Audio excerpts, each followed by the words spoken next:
Okay. Can you say? Oh, I guess I'll say it.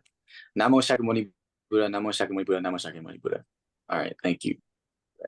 Uh, I can't put the subtitle, so if you could put it.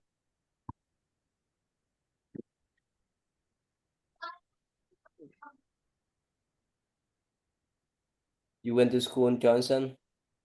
Not yet, Ty, next week. Okay.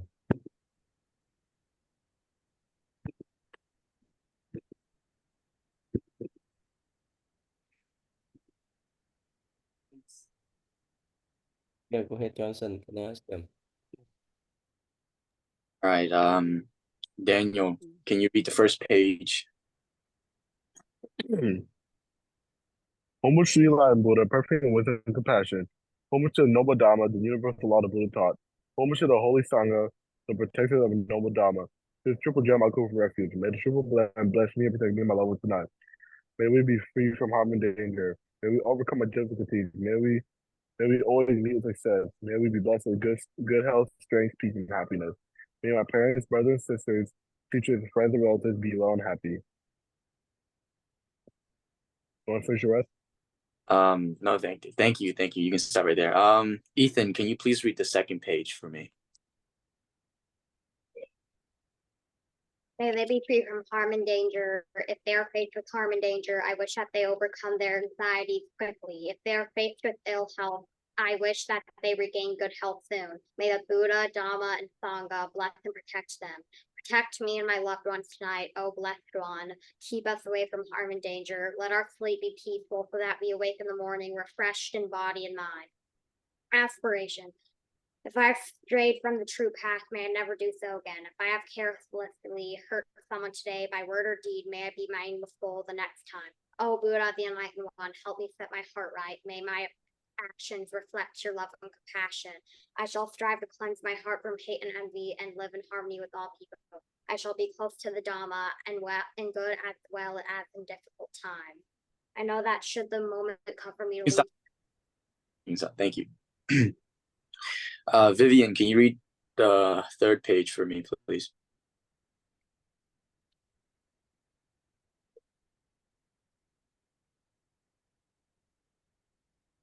Vivian? Wait, where do I start? At the top, third page. I know that should the moment come for me to leave the world, I shall do so without fear or regret, because I leave the world a better person than when I came into it. Whatever wrong someone may do to me, may I be compassionate and forgive and bear no hatred in my heart. I shall bear in mind to be grateful for the acts of love, consideration shown to me, no matter how small they appear to be. For those I love and those who love me, may this life be a blessing and a source of happiness to all beings. No more Buddha. Sharing of merits. I would like to gather the merits I've gathered today, as well as in the past of the Devas. May they rejoice in these merits and keep an eye on me and my loved ones. I would also like to transfer these merits to my departed relatives and friends. Wherever they are, may they be free from suffering and be happy. Thank you. I'm going to move on to the next. So Johnson, you can share or no? What'd you say, Ty? Share those things or no? No, I can't. I'm on my phone, Ty. I can't share. Okay.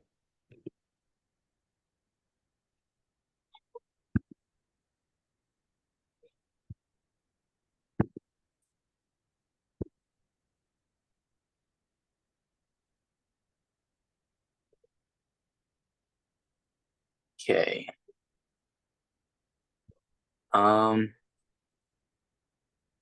Ethan, can you read from, I guess we're starting from the very top, sometimes all the way to retiring?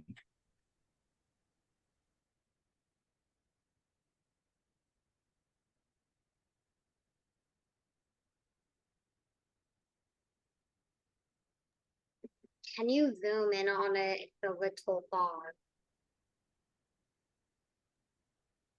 Oh, Ty, can you zoom in?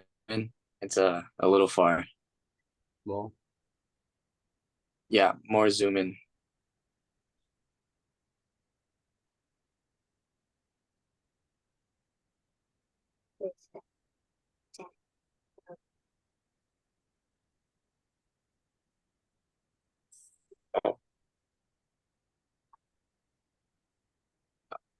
Sorry. Yeah, that's good. Oh,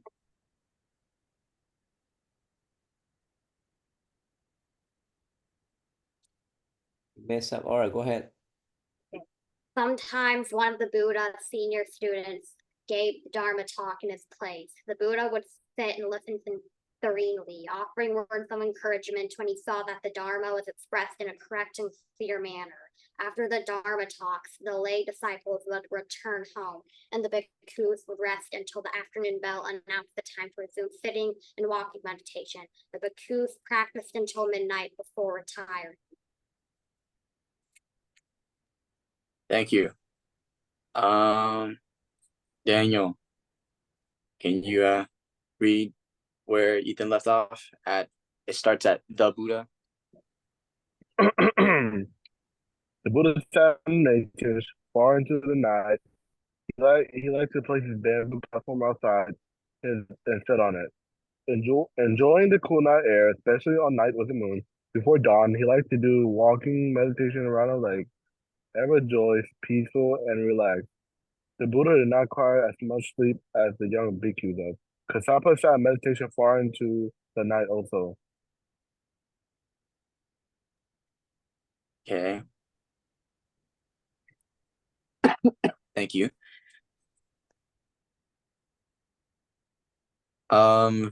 Vivian, can you read where it starts at King Bimbisara? King Bimbisara visited bamboo forest faithfully. He did not bring great numbers of guests as he had the time he visited Palm Fort. Sometimes he was accompanied by Queen Bededi and Prince Ajatasattu. Often he came alone. He would leave his carriage at the edge of the forest and walk on his own to the Buddha's hut. One day, after seeing the bhikkhus listening to the Dharma's talk on the rain, he asked the Buddha's permission to build a large Dharma hall where bhikkhus could both listen and eat and listen to the teaching without being drenched by the rain. Buddha consented and work on the hall began right away. It was large enough to shelter more than 1,000 bhikkhus and 1,000 lay disciples. The Dharma hall was the most helpful addition to the monastery. Okay, thank you.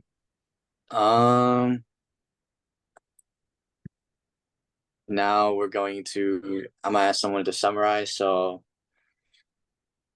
Ethan, can you please summarize if you can?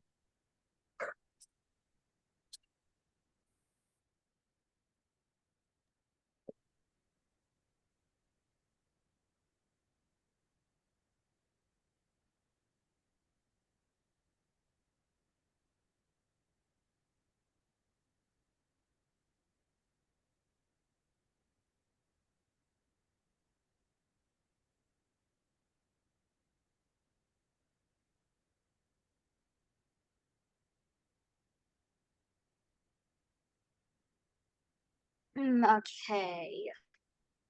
So, do I summarize the whole thing or just the part with the king?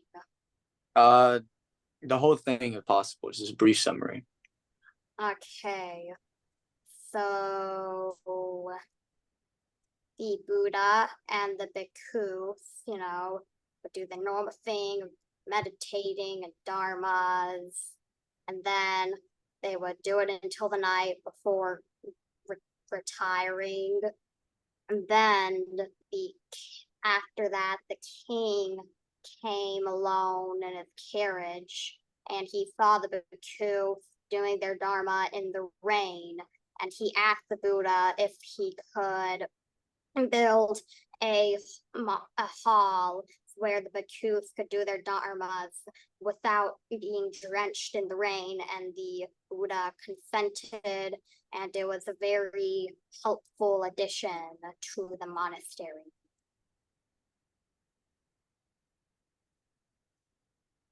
Thank you, Ethan. All right, Daniel, I got a question for you. Why do you need to be generous? Number one, generous can give you good karma. Number two, Generous, it shows you how the way you act and how you tone, like not tone, hold on, the way you act, yeah. It shows the way you act. And number three, um it also shows the way you feel to other people and other living beings.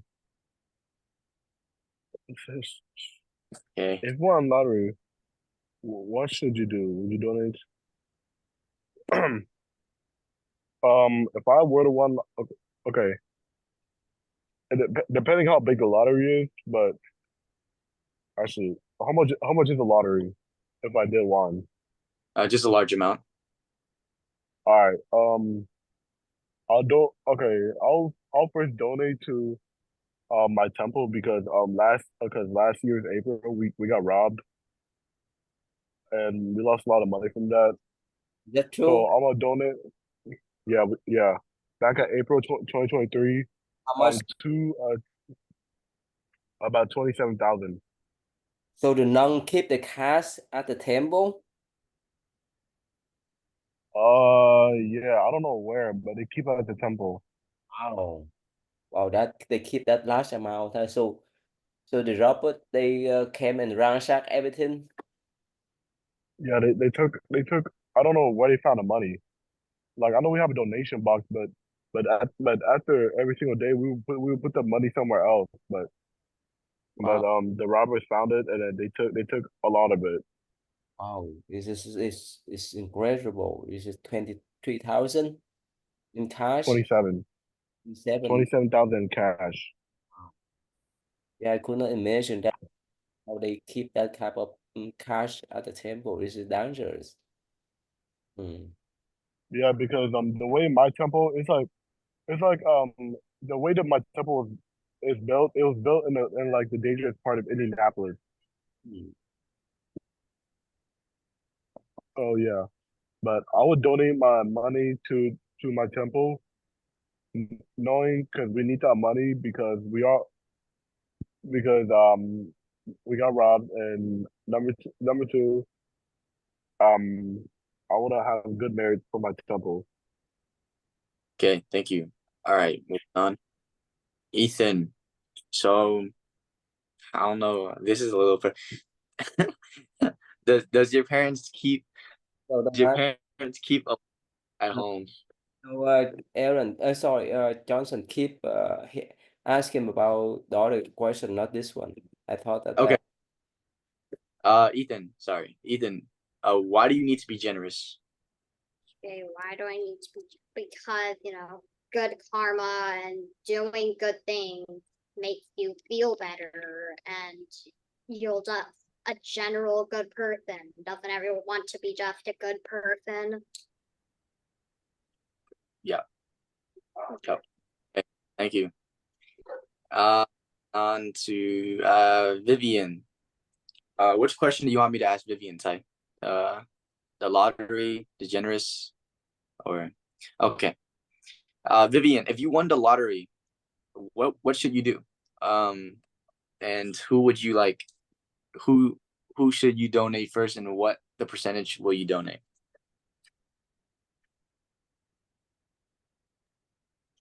I feel like if I won the lottery, I would probably like if I was already in college, I already finished college. I'd probably use it to pay off my student loans, like just pay for a school, and then everything else I put it into like a savings account that so it'll grow interest over time, and then I can donate it when I grow older, because then it'll be valued a lot more. But because I think that luck starts to build a bad habit, and if I rely on that money, I'm gonna start to get lazy. So I'm probably just gonna donate it after I pay the things I Okay. need to. Okay. Thank you.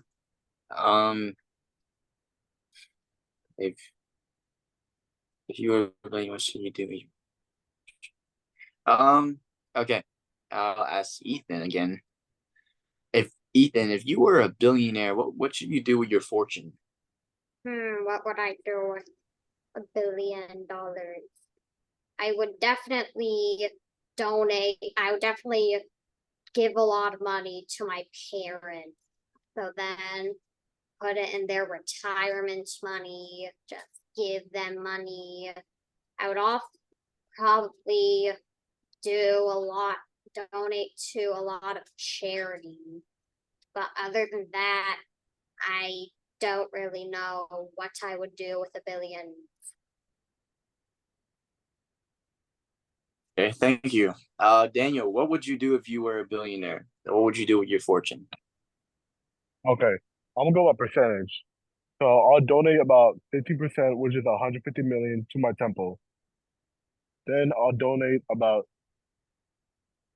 20% to each of my parents, which is 200 million, which will retire them out.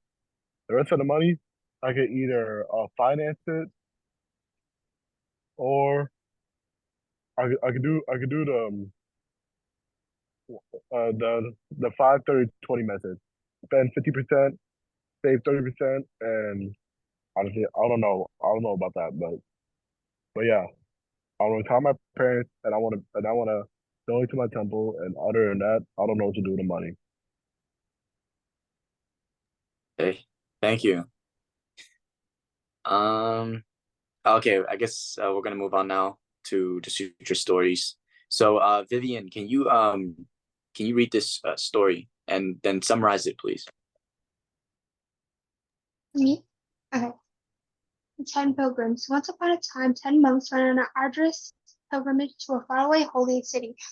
At one point on their journey, they had to carefully make their way across a running river, which was surrounded by jagged rock.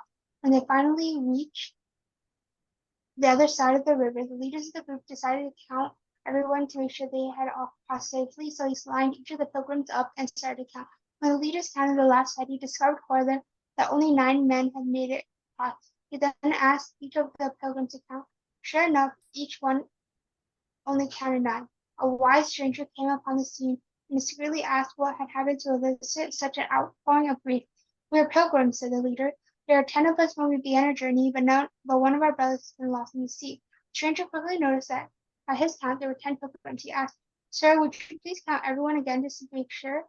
"Yes," replied the leader, who began to count aloud. 1, 2, 3, 8, 9. "Oh, alas, one is gone." "But, sir," said the stranger, "you have forgotten to count yourself." And so the 10th man was found. So this was about a group of people who went, a group of monks who went on a pilgrimage to another holy city, and so they had to cross a river that was really dangerous. And when they got to the other side, they wanted to make sure that everyone was still there.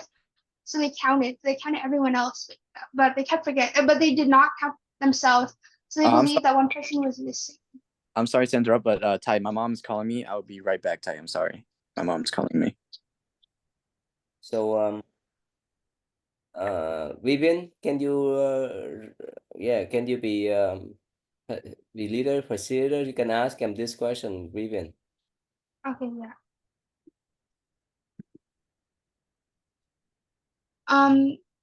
Ethan, how often do you forget about your works, appointments, lessons, and etc.? I mean, my mom always reminds me, and I never really forget. So probably none, no often, zero often. So, like, if she didn't remind you, would you forget your work? Like homework and stuff like that. Homework, chores, projects? I mean, not any homework, but I won't forget that. But like chores, I probably forget to do that. What about you, Daniel? Have you ever forgotten to do your work or appointment or a lesson or something like that? I did forget Ty's Zoom meeting a couple of times, back during late 2023. I guess he kept his appointment, but other than that, not really. Okay, Because I always remind myself. Hmm? What'd you say? I see. Hello? Okay, okay, no, I don't really forget nothing. Unless they're relevant, then yeah.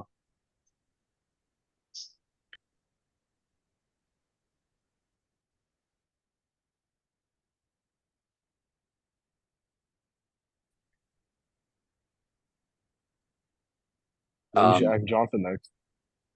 I'm back. Sorry. What is the most important appointment or homework that or okay. Vivian. What were some like important like appointments or homework you have forgotten to do? Like sometimes like there will be assignments I do like 11:59, like projects due at 11:59, and I'll oversleep and then I'll wake up at like 1 a.m. and realize I haven't turned in my homework. And it's like worth like 50% of my grade. I Yeah. feel thank you. Ethan, have you ever like what were some moments like important like appointments or like homework you have forgotten to do? What do you mean by appointment? Like a doctor appointment or you know you ran late to something that was important. I mean, no, I don't think I've ever really missed appointment or homework. That's good. You're doing better than me already. You have any nightmares of these missing marks? Yeah. So do you have? Okay. Well, never mind. You didn't miss anything. Daniel. You So answer both questions. yeah, Daniel. Do you have you had? Oh my. Have you ever missed any important appointments or homework? No, I have not. Because if I know this, then I know my life wasn't over. Okay. So yeah. And Good. nightmares? Nightmares? I really don't know. I don't get nightmares. Have nightmares about them. Yeah. Thank you. I'll go back to Vivian since Vivian's the only one that has missed something important. Vivian, do you have nightmares about missing this assignment? Yes. Sometimes I'll have nightmares about like missing assignments or like a lot of my I have a lot of tests that are like during zero period and I always have dreams that I'm late for school and I miss the test. Okay. Yeah. Okay, thank you. Oh, we're gonna read this story now, Ty? Yeah. Okay. Let's see. Daniel, can you read this story and then summarize it, please? All right, I'm gonna read the story, summarize it, and I gotta go back to work. Okay. The story of the Terra Tissa. While reading at the Jedhavana Monastery in Sabat, oh my God, Sabati, the Buddha uttered verses, and of this book were reference to Terra Tissa, son of Buddha's maternal aunt, was at one time staying with the Buddha. He had become a bhikkhu only in his old age, but he posed as a senior bhikkhu and was very pleased when visiting the bhikkhus, asking permission to do some service for him. On the other hand, he failed to perform the duties expected of junior bhikkhus. Besides, he often quarreled with the younger bhikkhus. Should anyone rebuke him, or should anyone rebuke him on account of his behavior? He would go complaining to the Buddha, weeping very much dissatisfied and very upset.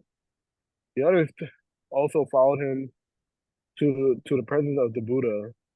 The Buddha told him not to harbor thoughts of enmity, for enmity could only be appeased by not harboring enmity. Then the Buddha spoke in a verse as follows. He abused me, he ill-treated me, he got better of me, he stole my belongings. Yet enmity of those harboring such thoughts cannot be appeased. Verse 4. He abused me, he ill-treated me, he got better of me, he stole my belongings. The enmity of those not harboring such thoughts can be appeased. At the end of the discourse, 100,000 bhikkhus obtained Sadapati of fruition. How are we gonna pronounce that? Okay. So apparently we have a boy, his name is Tissa, who was the son of Buddha's maternal aunt. But he became a bhikkhu at a really old age. But one time he did something terrible with the younger bhikkhus, and then so the younger bhikkhus told the Buddha, complaining to Buddha about it, saying how he's like doing something bad or something like that, for what I'm seeing. So the Buddha told told them not to harbor fresh thought of enmity, saying saying enmity could only be appeased by not harboring enmity.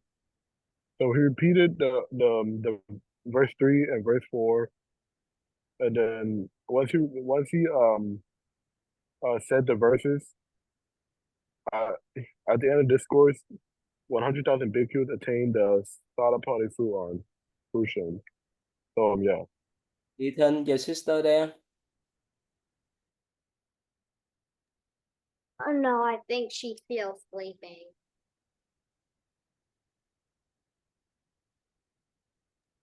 Okay, thank you, Daniel. I'm gonna ask Ethan this question. What should you do with those bullying people?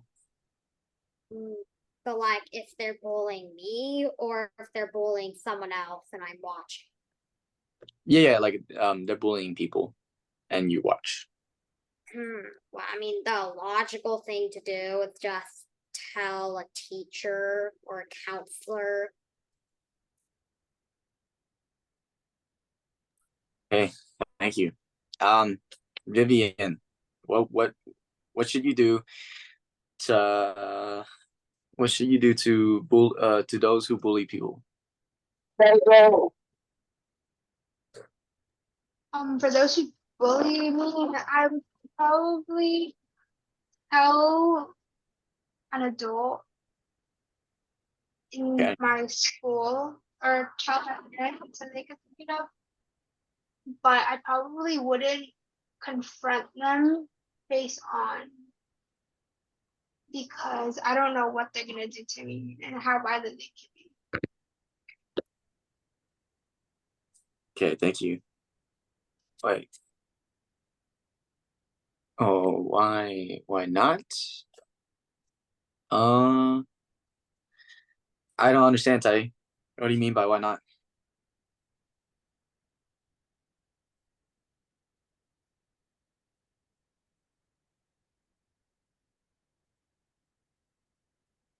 Oh, why don't you confront them? Okay, thank you, Tai.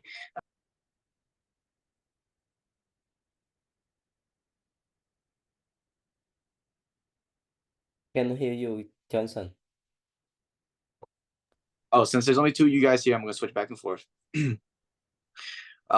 Ethan, why would you not confront them? So is this like a group of people or just like a single person? Let's just say it's a single person right now. Okay, why would you not? Because if you do confront them, then I'm pretty sure it'll just make things a bit worse. Because then you're the next victim. So just tell a teacher and problem is fixed. Okay, thank you. Vivian, why why should you not confront the bullies? You should not confront the bullies because if they have the courage to bully you, they probably have backup plans to make you fear them. And so when you confront them, you don't know what they're gonna do to you. Oh, okay. Yes, thank you. Ethan, can you watch this video and then summarize it for me, please? Thank you.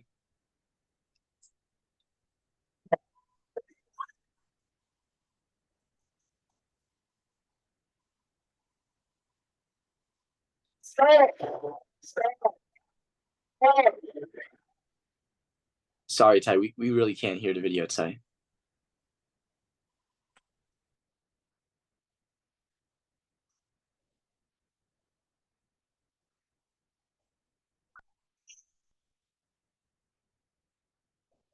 Tom and Karen and Tom's mother Jan, Madison was here, but she got up and left because she said she didn't want to be here. I understand she's willing to come back out now. So Madison, if you want to come back out, then you can come back out.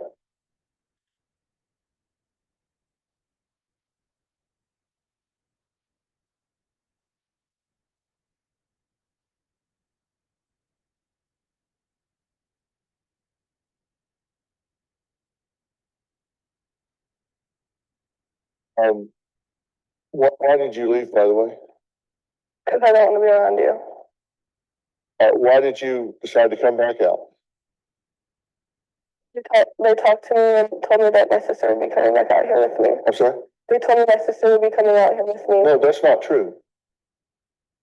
No, that's not true. That you were going to talk to me for a couple of minutes and she'd come out here. No, she's not coming out here, and I'm not going to talk to her. So if you came out with that expectation and want to leave, it's okay. Okay. Because that's not what they told you. It's okay. I'll stay out here. Yeah, I'm sure they told you I would decide whether to talk to your little sister or not, and my decision is not. At this point, I want to be very clear. This is a dysfunctional family unit. This is not all you. Yes, sir. It's not all the little sister. It's not all the kids. It's not all the parents. You guys have created a highly dysfunctional family unit. And my recommendation is going to be very specific, and I'm just a recommender. You guys have to decide what you want to do. You guys have to decide what you want to do. I think this family needs a serious break right now. I think that Madison is out of control. I think she has no respect for boundaries. I think she has no respect for either of you. I think she feels like she can do what she wants to do when she wants to do it. If she just raises enough chaos that she'll get away with it and just leave. And I mean, when the police have been called as many times as they had, and domestic violence charges and all of that,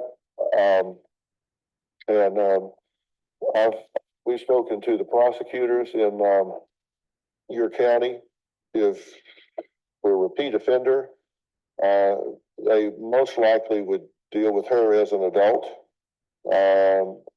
She could be looking at anywhere from 1 to 5 years in prison because she's a repeat offender. Interestingly enough, the grand theft auto would probably be a probation. But the repeat offenders on the violence and the other things would probably result in jail time. So there's serious exposure there. And with additional transgressions, it would get worse. And if that happens, I would tell you to let that happen. I would file the charges. I would allow the system to take its course, because at some point she needs to understand that when you choose the behavior, you choose the consequences. It's just that simple. It's better than being dead, and she's putting herself in harm's way. Okay, Ethan, please summarize that video. Okay, so from what I understood, since some of the video is glitching out, there is this very reckless and egotistical teenager always causing chaos, and they went on the Dr. Phil show, and Dr. Phil said how she was a repeat offender of various crimes, and it's very possible she will get jail time. And I mean, that's pretty much it. And how if you choose a behavior, you also choose the consequences.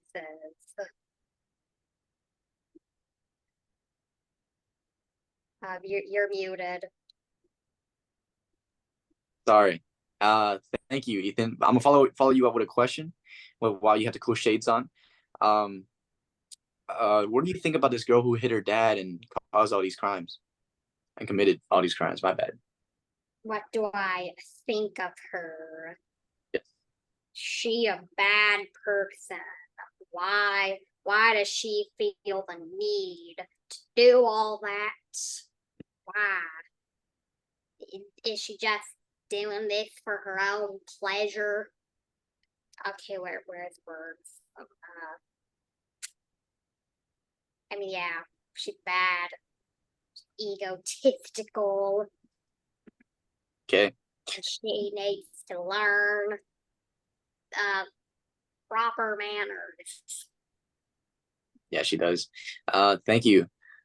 Vivian, what do you think about this girl who has hit her dad and committed a lot of crimes?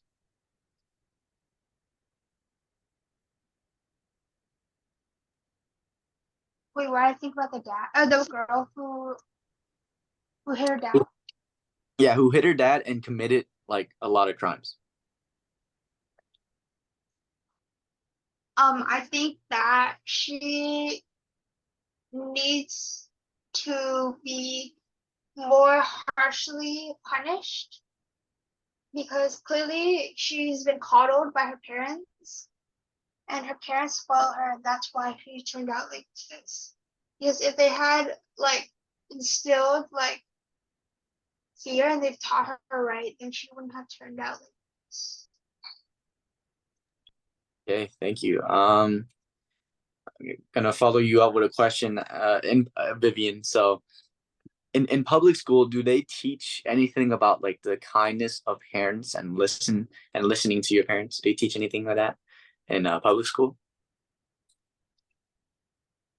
Like maybe in the younger grades, but like when I was going to school, like it was always like treat your friends kindly, treat the materials kindly, but they never really taught anything about like filial piety and how to treat your parents. It's more like when you get into like the history books and we start learning about like Confucius and stuff like that, that you really learn about like respecting your parents. But it's presented to you in a way that's like, oh, this is Asian culture, not like this is how you should act towards your parents. Okay, thank you. What's up, Brian? Right on time. What's Right up? Sorry, I went to Costco right after my marching band practice, and it was like, Oh yeah, it's all cool, bro. It's all cool. Did you eat meat? uh, no, actually, I didn't eat at Costco. Okay. I actually have a question for you, Brian. So, if you were the Secretary of Education, would you promote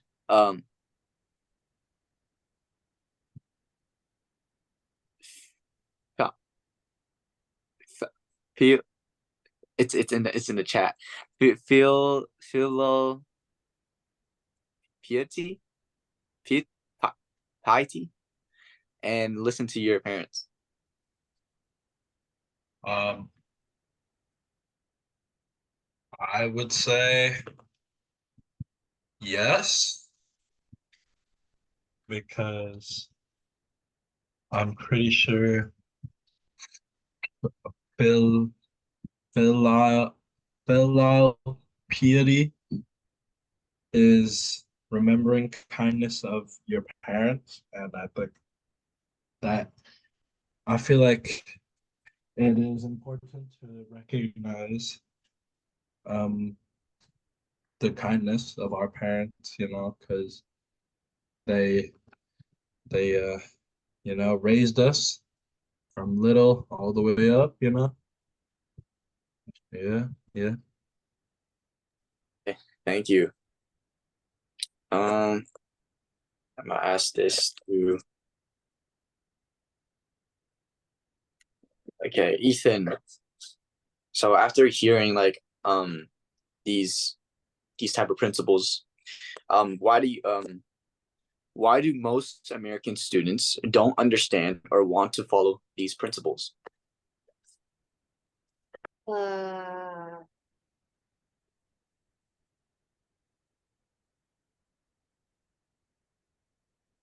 um, I guess. It's okay if you don't know.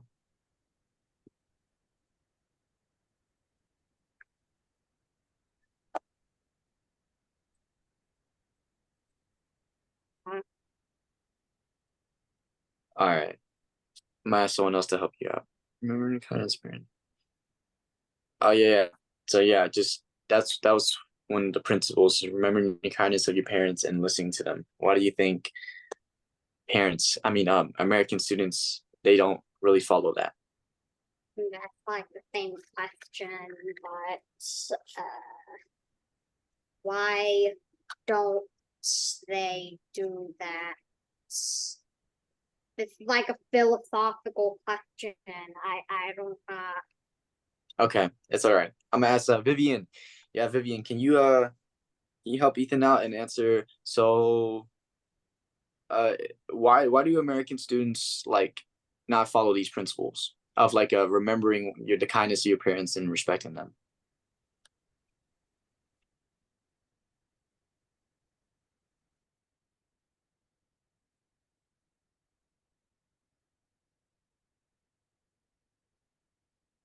Vivian, Sorry, what's the question? the question was, so the principle of remembering your parents' kindness and respecting them. Why do most American students not follow that?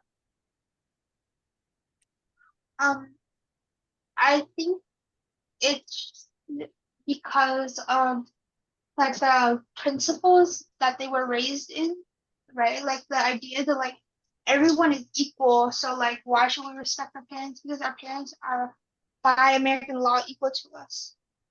And I feel like in like American culture it's a lot more casual. Like the relationship between parents and children are more casual because of like um the idea that parents aren't allowed to discipline their children, like they can't lay hands on their children, unlike many other cultures. And so like children, they don't have that same respect for their parents. They don't know like what it is like to fear their parents. Okay, thank you. Um, let's see. I'm gonna ask. Oh, Megan. So, why do you think a lot of American students don't follow the principles? And the principles are like remembering your parents' kindness and respecting them. Why do you think most American students don't follow that? I feel like there could be a lot of reasons, but like American students, um, well, I don't, it's not really taught in school, but I don't think it should have to anyway. It could also be like the parents not even like showing them love, because like follow by example. Like if they're not like shown love from their parents, they don't know what to give back, I guess. Fire. I mean, amazing answer. Thank you. So,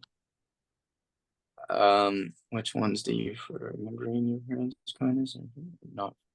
Oh, okay. I guess a follow-up question, Megan. Which one do you prefer? Following that principle, where you remember the kindness of your parents and you respect them, or do you not want to? Obviously respect goes both ways, but obviously you have to love your parents and you have to respect them. So I choose that. Okay, thank you. Brian, so same question to you too. Which one do you prefer? Do you prefer to follow the principle of respecting your parents, or do you prefer not to?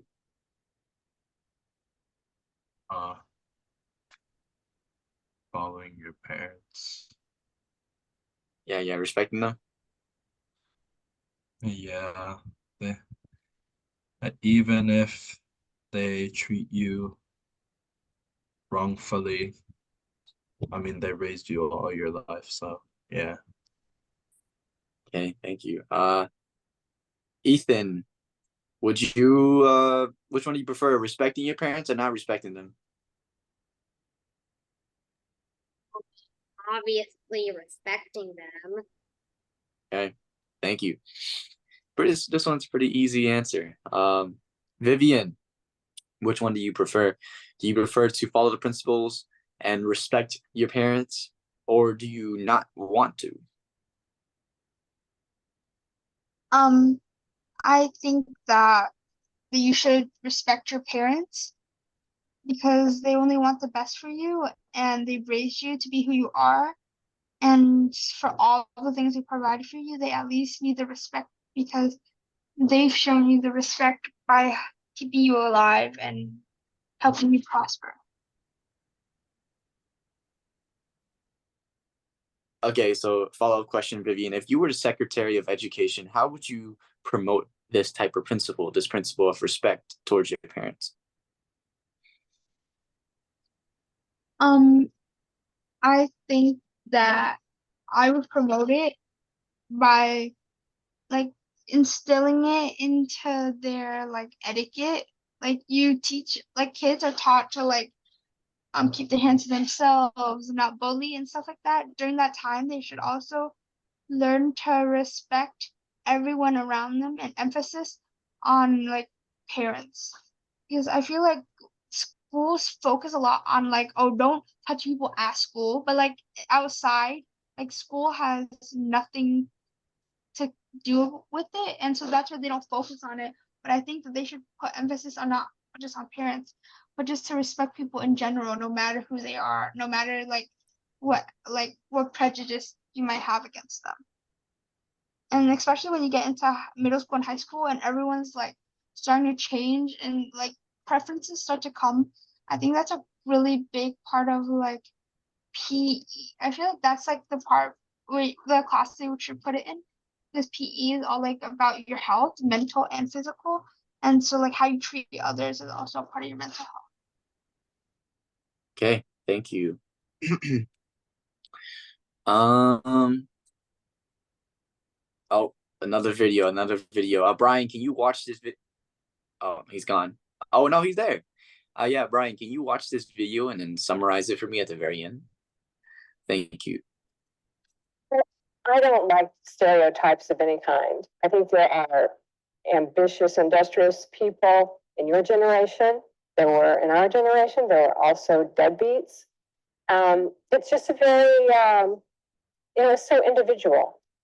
Now, if you're seeing at Dollar Tree on your timeline, that's because they're under fire after a manager in Indiana posted help wanted, but only for boomers and not Gen Z because, quote, don't know what work actually means. And then I apologize for us closing again.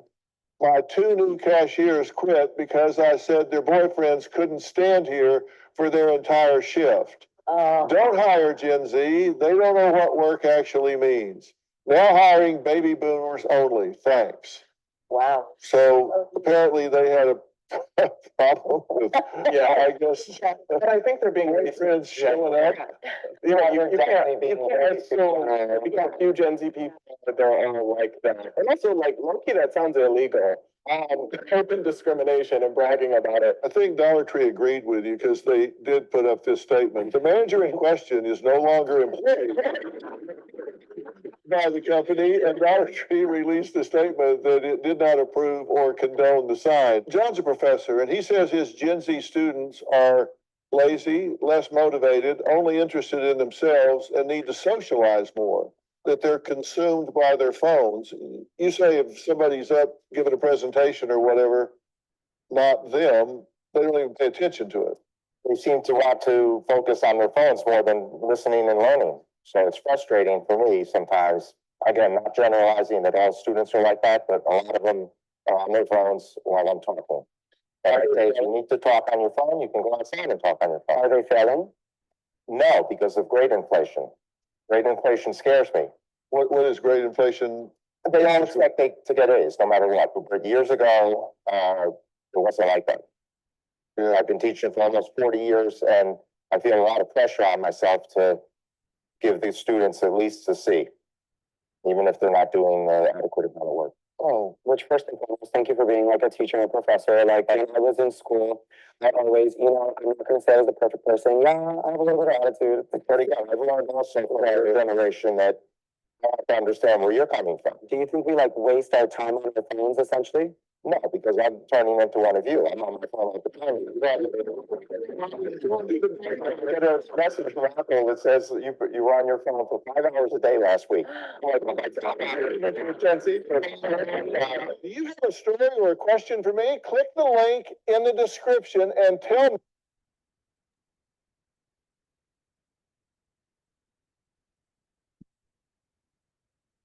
This video was like about how Gen Z, they don't have very good work ethic. Idolatry, put a sign out hiring, not to Gen Zs, but like to like millennials and stuff, people, yeah. But Dollar Tree didn't really approve of that, so the manager of that time got fired. Also there was like a professor, and he was like complaining that his students would be on their phones so much, and even like during someone's presentation, they're always on their phones and stuff. And there was one of his students there too. He was talking, couldn't really understand it, but like I heard 5 hours or something like that. And yeah, yeah, yeah. Hey, thank you. Is it true? Okay. Follow-up question, Brian. Is it true that Gen Z is lazy? Are your classmates lazy? Um, I would say not all people in Gen Z are lazy. It's just how they were raised, depending, because like people are usually just lazy because um they get raised in an environment where they don't have to do anything and they just play and stuff. So like, yeah. And my classmates, no, I don't think they're lazy. Most of them play sports. Most of them are like football players. So yeah, yeah. Thank you, Vivian. Do you Yes. think generally is Gen Z lazy, and are your classmates lazy? I think generally, I think Gen Zs are getting more dependent on on technology than the past generations. but that doesn't mean that they're getting necessarily lazier. Or compared to last generation, they're getting lazier. But like theoretically, every generation's getting lazier because like so the millennials, they had more technology than like the Gen X's and so on and so on. So laziness is like not, it's just up to interpretation. I feel like we're doing less work than the past generation, but still we depend more on technology and we also have to learn to move forward with the time. And like for my classmates, I don't think they're lazy because they take a lot of like AP classes and dual enrollment. And that takes a lot of effort because you have to keep a high enough grade or else you get dropped.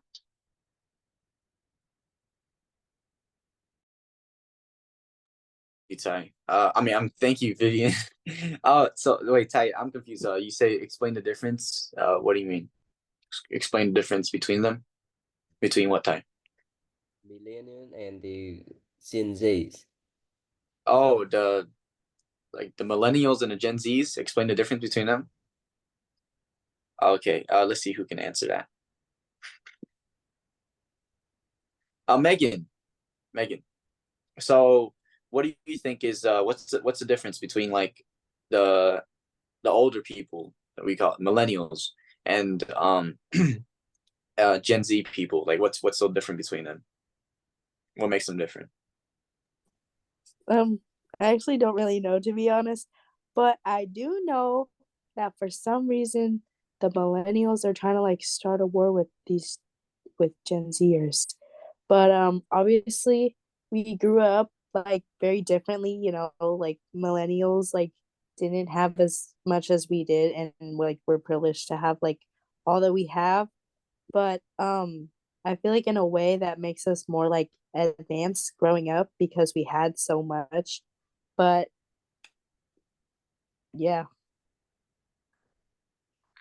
You let's see. If you were a boss at Burger King, would you hire younger or older people?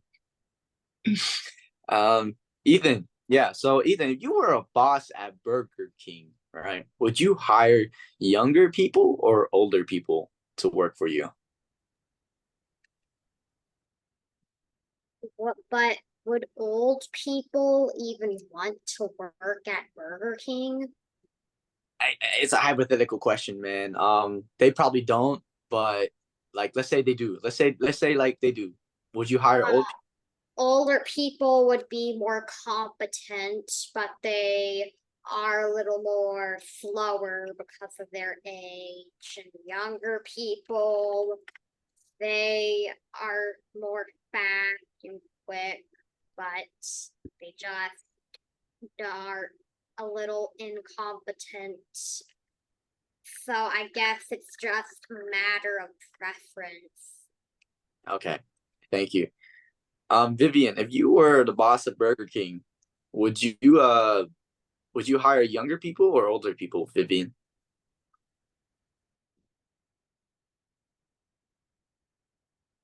I would hire older people to be like managers, but like as like just general employees, I'd probably hire younger people because it gives them the work experience they need. And if I don't give them the opportunity and no one else gives them the opportunity and the future lays in their hands, then I don't want the future to lay in the hands of people who don't have any work experience.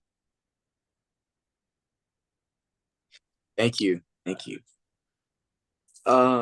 Yeah, so I would like to add to all this that I do agree that our generation is really, some of us is relying on our phones, and I would say it's entirely not our fault because the environment we grew up, the generation we grew up, everything is technology related now. We are literally using technology to speak through a Zoom call. A lot of us have to do homework online. A lot of us have to do. Some people don't even use a clock anymore. They don't even have a clock in their house. They just have a phone to tell the time. So it's like a lot of us, Gen Z is, I will say, generally becoming a lot more lazy in a way, but not all of us, but generally lazy because of the fact that our environment has made a lot of things for us, our life easier. We have things much easier. And let's see what Ty say. If you were Principal of high school, would you? Okay.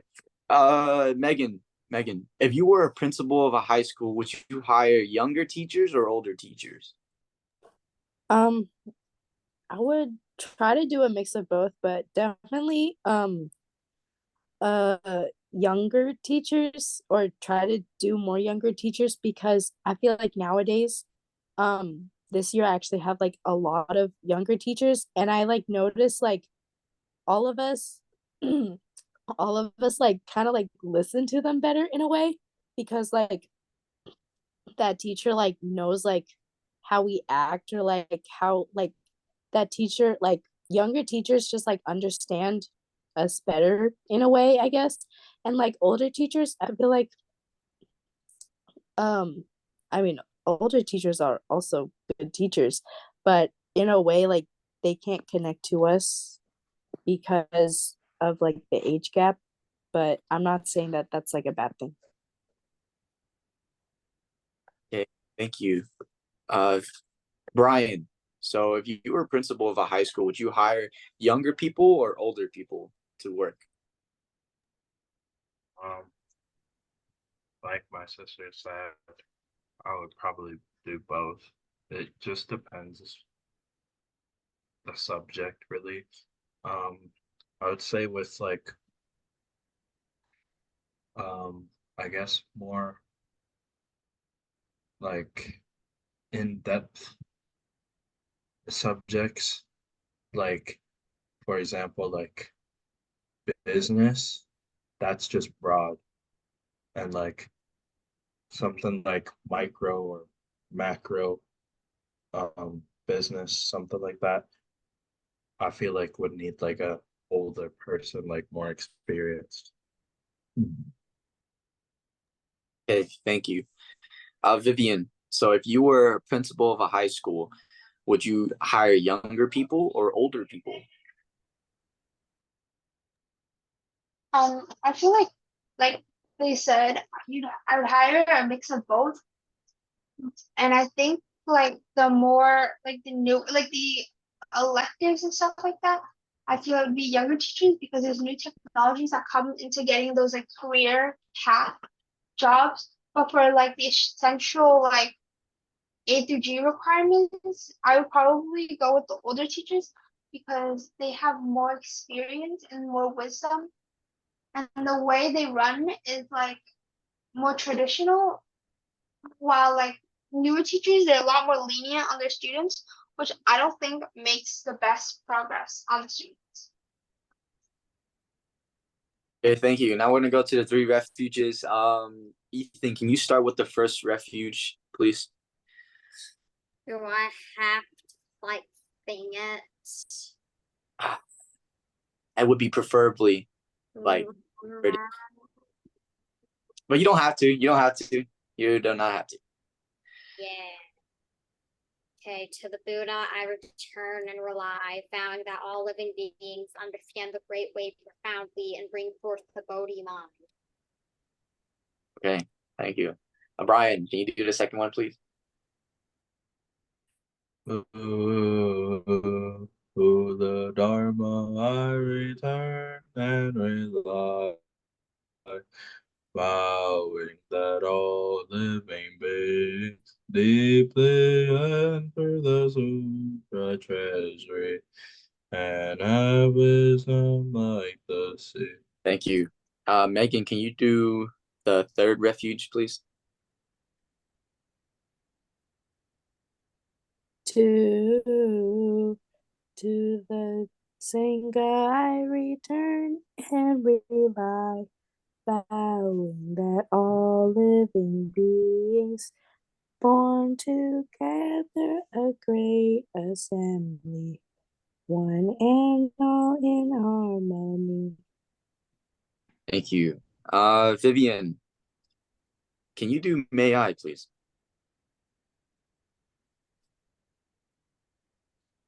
May I be happy. May I be happy? May I be healthy. May I be healthy. May I do good in school. May I May I be do may I, good in school. Brian, may our family, please. May our family be healthy. May our family be healthy. Family be happy. May our family be happy. May our may our family be safe. May our May our family. family be safe. Okay. Ethan, can you do may our weekend? May our weekend be fun. May our weekend be Weekend be fun. fun. May our weekend be enjoyable. May our weekend. May our weekend be enjoyable. And may our weekend be long. May our weekend May our be weekend be long. Thank you, Johnson. Thank you, everyone. Thank you, Johnson. Thank you, everybody. All right, 남이 fakta. Johnson. More fuck your time. More fight that day. Well,